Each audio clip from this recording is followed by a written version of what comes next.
Thanks for tuning in, and welcome to the Good Earth's weekly radio show, Another Day of Living, where the conversations are all about eating well, living well, and feeling good.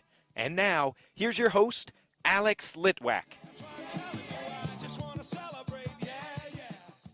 I am in the offices of Dr. Mary VanHoy. She is an optometrist with over 47 years of experience. She focuses on vision therapy and vision rehabilitation. Hello, Dr. VanHoy. Hello.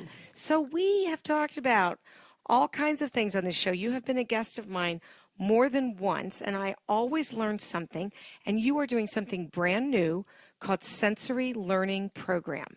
Correct. What that is, and I saw it actually 20-some years ago, but of course when you're younger, you think you know everything, right? And I misjudged and thought something that has three modalities. It challenges the visual or arouses the visual system, which I'm familiar with, the auditory system, which I was just beginning to learn about with treating autistic spectrum individuals who have this problem, and then vestibular, which has to do with balance. So visual, auditory, and vestibular. Those three channels are being simultaneously stimulated by a program called the Sensory Learning Program. So it's a training to reacquaint or reconnect or integrate three very important sensory channels so that that individual can now process their environmental stimuli much better. So if you have an individual who can't stand certain sounds, we used to think of this with children, but as I've gotten older, I've noticed that when I go to a restaurant and there's like the waiters are talking, there's dishes rattling, there's other people talking, and I'm trying to listen to a conversation across the table from my partner, that's sometimes very difficult, and you become annoyed. Or children with autistic spectrum disorder can't stand hair dryers or certain sounds in the kitchen. Sometimes even voices will annoy them. A teacher's voice could be like nails on a chalkboard. We wouldn't think about that, and they melt down. So that would be the auditory. Visual, we found some brain-injured individuals, both children and adults, have trouble with brightness of light. What seems normal to you and I, they have 2 pairs of sunglasses on. And they have a wall cap with a bill so that they don't have to tolerate that light. They want the lights dimmed in a room, public building even, the waiting room, for instance, they want me to turn all the lights off. So light sensitivity. Also, being able to integrate visually what you want to look at. Let's say you're looking for a calendar at Target, but there's all this other stimuli. There's merchandise on the shelves. There's people moving their carts. That individual who's suffered a brain injury of some sort will just totally go into overload and leave the store and be nauseated. Speaking of nausea, they may be just sitting quietly and something comes up that overstimulates them. They get nauseous, they get dizzy, they get disoriented. So you have vestibular for balance, you have visual for different stimuli that you're looking at with your visual system, your eyes and so forth, and you have auditory, things that are around you. So what we find is that if you can somehow access the brain with these three channels simultaneously, magic happens. Suddenly, it doesn't mean they have to stop doing vision therapy, which I do, or speech therapy, or occupational or physical therapy. A lot of these practitioners were worried when I brought the system in, thinking, oh, you're going to put me out of business, huh? But no, what it should do is enhance their therapy. This individual will still need those, but it's like building a house. If you build a really stable foundation, all the other components will come into alignment. So this is a brain issue. Correct. Even though it has these different elements, whether they be auditory or sensory. It's all in your brain. Isn't that fascinating? I mean, that the neuroplasticity of the brain and the brain's ability to shift. Correct. So amazing. So I have a daughter that went through vision therapy with you. She also did sensory integration therapy, which started out as a kind of occupational therapy. So those take a long time. That's a weekly commitment, and usually there's homework involved. Right. That's what's interesting about this. The sensory learning program is a bottom-up rather than a top-down. So in vision therapy, for instance, we'll ask the child verbally to do something. They have to process that and then get their eyes to cooperate. So they have to cognitively understand what it is we're asking them to do and then to be able to put it into action. But on the sensory learning program, it's a bottom up. So they simply are treated. They're not having to respond other than to stay awake. They're laying on a table that looks like a bed, a twin-size bed. The bed is gently moving with the lights totally off, so the children think they're an astronaut and they're in space on a voyage. So the table's gently moving, and above the table is a light box. So the light doesn't flash, but there's about the size of a golf ball, a round circular light that will be brighter and then dim, brighter and then dim, as though you're following taillights that got away from you and then you caught up with it. It got away from you and it caught up with you. So that's the light stimulation, and the lights have different colors. So it's based on what we call syntonic phototherapy, which is using specific wavelengths of light through the eyes to balance the autonomic nervous system of the brain. Then you have a headset on, like we are wearing, with headphones, and except it has modulated or filtered music. So it's not regular symphony music or regular jazz.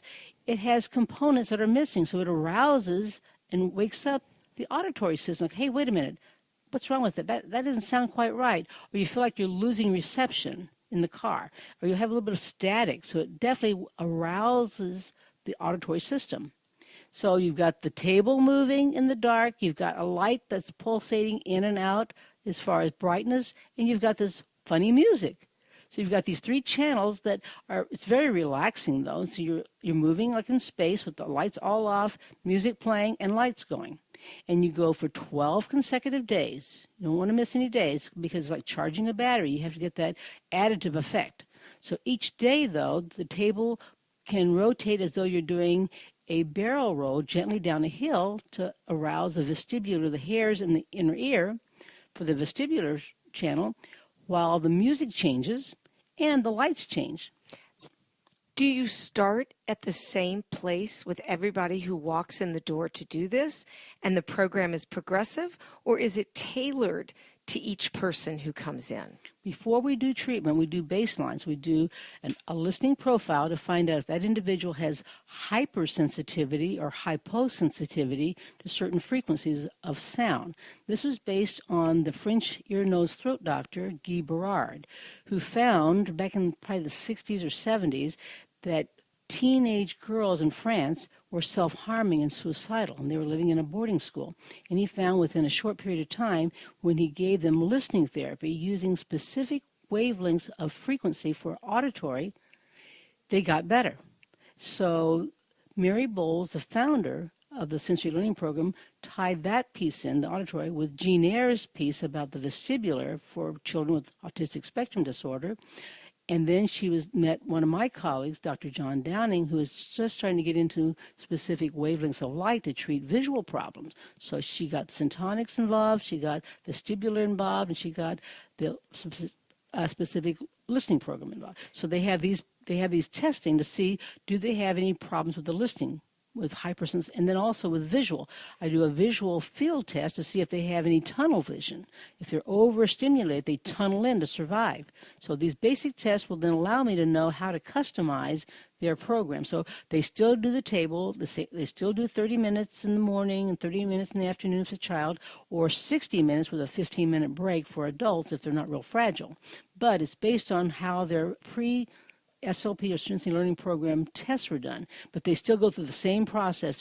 They go a barrel roll the one day and they do like a forward somersault the next day. That's the movement of the table. So they're definitely getting some stimulation in the vestibular channel while the music changes, but I can filter how much volume, I can filter out certain hypersensitive frequencies, so that's tailored. But the lights are tailored somewhat depending if they had a brain injury, if they're autistic spectrum, what went on. So that's tailored, but they still go through the same 12 days with the light, sound, and motion. Well, with somebody who's got something like vertigo, wouldn't that be tough for them to do that barrel roll or the forward roll? That was my misconception. I thought I was working with a lot of First Steps children 20 years ago, and I thought there's no way this child's going to survive 3 channels at once. They'll just melt down based on the children I was seeing that were very, very involved.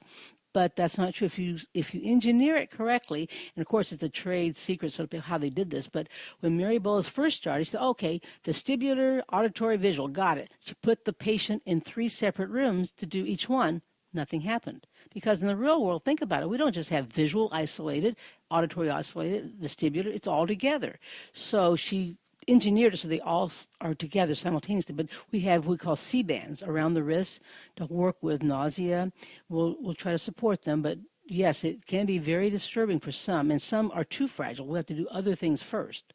But by and large, most of them can go through, and they'll say, oh, it's really relaxing, because the lights are off, so they don't have a lot of other competing stimuli. It's only the light, the motion, and the sound, very controlled. At first, when you started describing this, I thought, wow, that's so much stimulation. It's sensory overload. Yeah. But what you're saying is it's very targeted. You've assessed them, you've gotten a baseline, and you're literally tuning in to that individual person and where they're at, and then gradually helping them, get a little bit more stimulation and more integration of all of these different stimuli. And we mentioned that the therapies typically take a long time. We're talking months, if not years, right? Yeah. But that's one of the nice things about this, and what attracted me to take a second look. The first reason was because not for autism, which we have a lot of tools for treating autistic spectrum behaviors, but our most challenging patients for optometrists, in my opinion, are the brain injured. Both children and a concussion, stroke, they have so many fragile things. They melt down. They have no stamina physically. They're depressed. They're anxious. And when my colleague, Dr. Curtis from Ohio, said, you need to take a second look at that instrument. It's a game changer. I was going to say for autism. He said, no, for head injury. I thought, head injury? Are you kidding me? So I spent the afternoon in his office, and I bought a unit because it was that powerful. So no, if you do it correctly, do all your testing ahead, you get a very good case history, it's essential because it's 30 days, 12 days in the office. They go home with a little miniature light box for 18 days. They work with that twice a day for 20 minutes. They're done.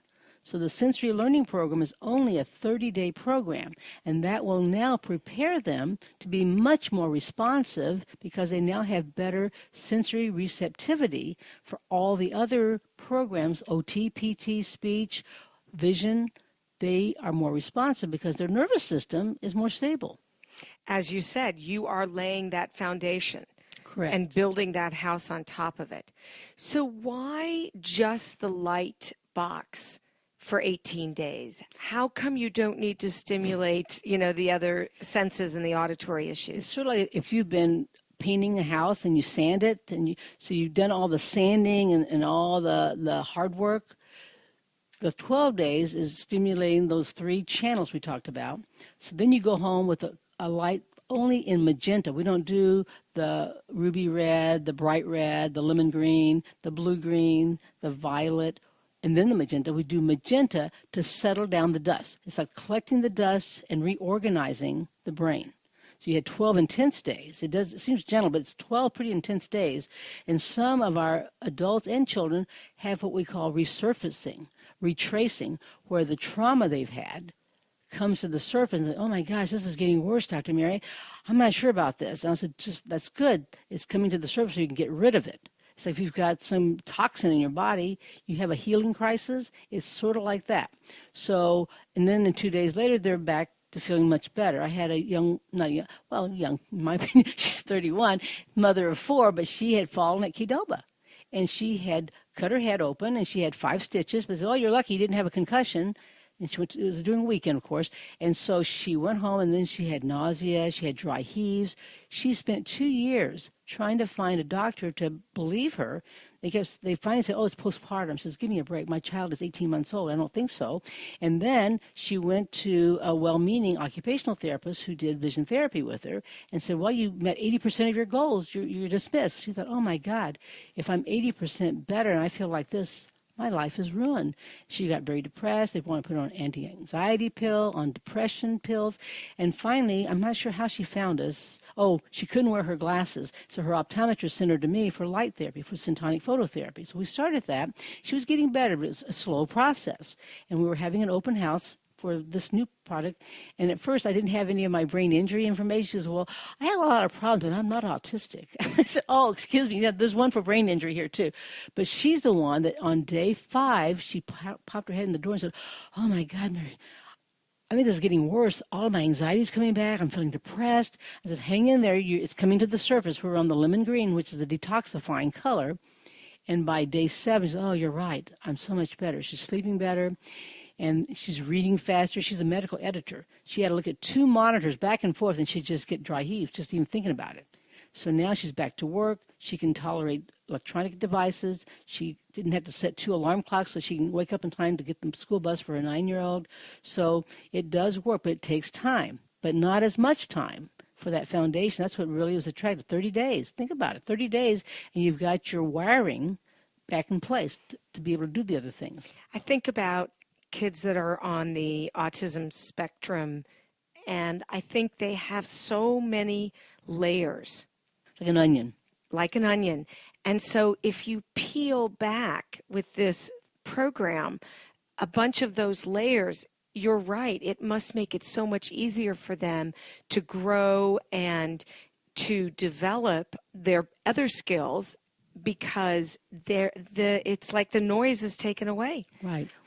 We've had some children who are adopted, and there's the trauma of separation, the trauma of abandonment, the trauma of being in an orphanage where there's very little movement, and then they come to their new family, and they get wonderful care, they get wonderful education, but they still have all this hostility, anger. They shut down because they're still overstimulated by all this. So until they get rid of what we call the emotional toxins, they don't really truly respond as well. So we're finding some really incredible things with our children who've been adopted from other countries. Tell me about a kid that you started working with this and sort of what the level of their issues were and how this changed for them. My logo for the sensory learning program is a jellyfish. You may think, why a jellyfish?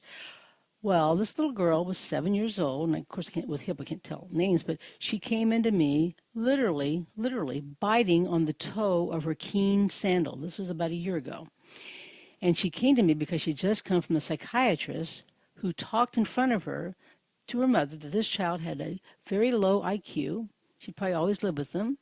And, she was wasting her time educating her. She was already going to an ABA school, but she was just being babysat. She wasn't learning anything. Mother happened to be, and I'd forgotten this, an art therapist. And she tried to get her daughter to just hand over hand draw a face. We have this test. We do a circle with 2 eyes. She wants her to fill in the blanks. This little girl would scribble on the left side of the outline of the face and then run away. But this little girl's eyes also didn't line up. She had low muscle tone. She was going for occupational therapy, speech therapy, physical therapy, and her one eye would wander out, wall-eyed. So Mom came to me after being at the psychiatrist that morning to say her daughter had this low IQ. Could I help her eye line up? She's getting ready to go, to school, and her eyes out. And I said, yes, we could, but she had a very low vocabulary. She understood what you had to say, but when she talked, she might at best have 4 words in her sentence, and it was high-pitched like she was whining. And I said, I just have this new instrument. Maybe this would be more appropriate because it would help with the sensory overload that she has. And in 3rd or 4th day, she wanted to go write Grandma a letter. Well, she didn't know how to write her a letter, but that was her idea. I want to write Grandma a letter. On day 12, that's her last day of therapy, Mom was over the moon excited. She had 30 minutes in the morning, 30 minutes in the afternoon. After the morning session, Mom proudly brought me her picture. And it was a picture of a tree. Just a tree. It had a horizontal line to represent the ground, real fine little roots underneath the ground, and then this tree trunk with the spiral, and she called it injury, meaning energy. It had more energy, and then the stylistic leaves, because the tree needed more injury to grow. And so I wish she said energy, but then she was injury. So then I thought, well, that's great, it's pretty primitive. But Mom was thrilled. She couldn't even do a face, and here she's doing this whole thing and talking about it. A 63 IQ? I don't think so. So then it was St. Patrick's Day. I'll never forget. Mom emails me a video clip. And I'd forgotten Mom was an art therapist, so she had a dry erase easel, and her little girl had drawn concentric circles that looked like the gyrus of the brain. And she took a dry erase marker to emphasize this is a new part of the brain. And then she had this funny looking triangular shape at what would be the frontal lobe. And she had these like a triangle with these little tentacles. And so mom says to her daughter, well, tell me about that jellyfish. So her little 7-year-old says, well, and she has this marker, and she, for instance, she taps it in her hand. That jellyfish was created, use the word created. This little girl who had 4 words, was created by the brain, but it needs more injury to grow. And she said, you go on an airplane, you go up and down, it makes me tired, but it gives me more injury. And I look at the iPad because the light box looks like a little, from her view, like an iPad. And I watch shows. I watch baby movies, and she mentioned some kind of movie. And it gives me more injury. So mom said, well, tell me more. She says, well, when we have more injury, my brain can grow. And I need to learn more. So this little girl, you can't convince me she has a low IQ. It's all in there. And that's the whole point. If you can access the right channels and get them connected, all that information that's in there will now come to bear fruit. So, and then she went back to her therapy clinic for OTPT. She met all her OT goals in 12 days that they had set up. Now, she still had more OT. They were astounded. So that would be an example. So I use the jellyfish as my logo. And when I have 2 clinics, one here in Indiana and one in Seattle. It's a great story because kids on the autism spectrum, they've got a lot to deal with. And when you can unwrap and free up all of those barriers that are in place, wow, there's that kid, that great kid. Mom always knew was there. Yeah. But you couldn't get to him. I mean, if you look at them, you can see the spark in there. They're not like out to lunch. They have something, but they can't get it out. And that's why they go into overload and just have rages sometimes, because they're not understood. They can't figure out a way to express what it is they want to tell you. I remember you saying years ago that kids who are in school who have vision issues, the teacher always thinks that the kid is misbehaving. But you taught me, no, it's their eyes that are misbehaving. So it feels that way right now when you're talking about the brain. The brain is so constricted by, all these stimuli. Yes, that it can't act the way it's supposed to act. Boy, Mary, this is pretty fascinating. It must make you feel great. Well, that's why I'm still doing it at this tender age. No, I'm in my 7th decade, but they said, when are you going to retire? I said, well, I wouldn't know what that meant, because as long as there's something that's of value to do, and before you came in, I graduated with an adult patient, not for the sensory learning, but she'd had a lot of visual challenges, but it makes the brain turn on. You won't age and get dementia if your brain is always firing and rewiring. So I find it stimulating. So I have both locations because I find the needs there. And there's still not that many units. It occurred to me when someone recommended I contact you about this, people don't know about it. And so we want to get the word out that there's other things. So people who are on the autism spectrum, people who have had some sort of brain injury, it also sounds like you're saying even if you're an elder who might have some sensory overload, maybe some either vertigo or just general vestibular issues, balance issues, that they might benefit from this as well. Right. In fact, it seems like patients come in groups, So earlier, last summer, I had these elderly coming to me, referred by different doctors, for the same issue. They'd had cataract surgery or they had retinal surgery, and somehow, even though the surgery was supposedly successful, they were out of sorts. They'd start seeing double up and down. They couldn't see correctly. They couldn't get their eyes to coordinate. So something happened during the surgical procedure that messed up that integration of the senses. Even if you've got a kid that's not on the spectrum, but has sensory issues. I mean, there are kids out there with lots of sensory issues. The kid that won't wear anything but cotton, right? No jeans. No jeans. Sweatpants. Right, Yeah. right. It has to be no labels. soft. Or if you've got a kid that falls down a lot, is uncoordinated in some way. There are signs. They don't have to be autistic to have sensory issues. Correct. So this would help. Definitely. It's fascinating because in Western medicine, we have become a system of specialties. So if you have an issue, first you got to go get seen by your regular physician. Then you might have to go to the gastroenterologist, and then, oh, well, maybe you need an ENT, and then, oh, maybe you need this other kind of doctor. And I think that's sort of what we've done for children. Correct. We keep sending them to different specialties without looking at the integration of all those together. And that's what it sounds like sensory learning does. It's an integration, correct. You have to get these important channels tied in so they can communicate with each other instead of competing.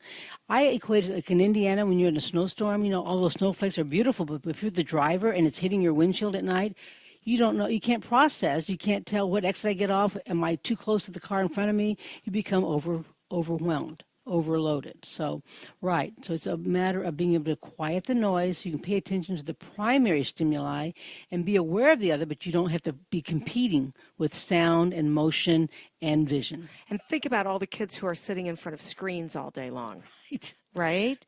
I mean, that's sensory overload. That cannot be good for our brains. Well, they're finding that's true. Yeah, they're trying to limit it.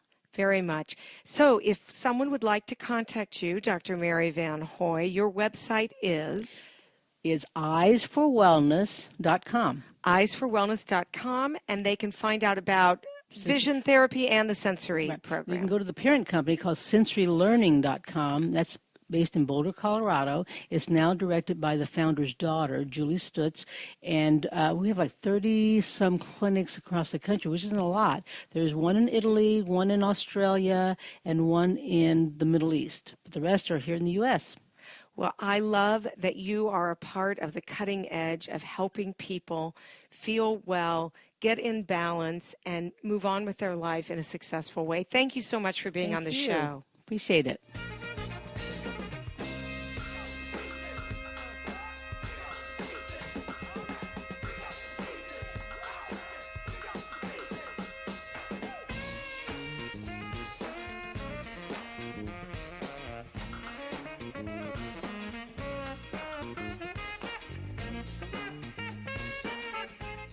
The Good Earth, located in Broad Ripple Village, is in its 47th year of providing organic foods, spices, herbs, teas, essential oils, and toxin-free body care products. Did you know we also carry healthy footwear, like Birkenstocks and Earth shoes? And with over 10,000 different nutritional supplements, our knowledgeable staff will be able to help you find just what you need. We're open Monday through Saturday, 9 a.m. to 8 p.m., and Sundays, 11 a.m. to 6 p.m. And our web store is good-earth.com.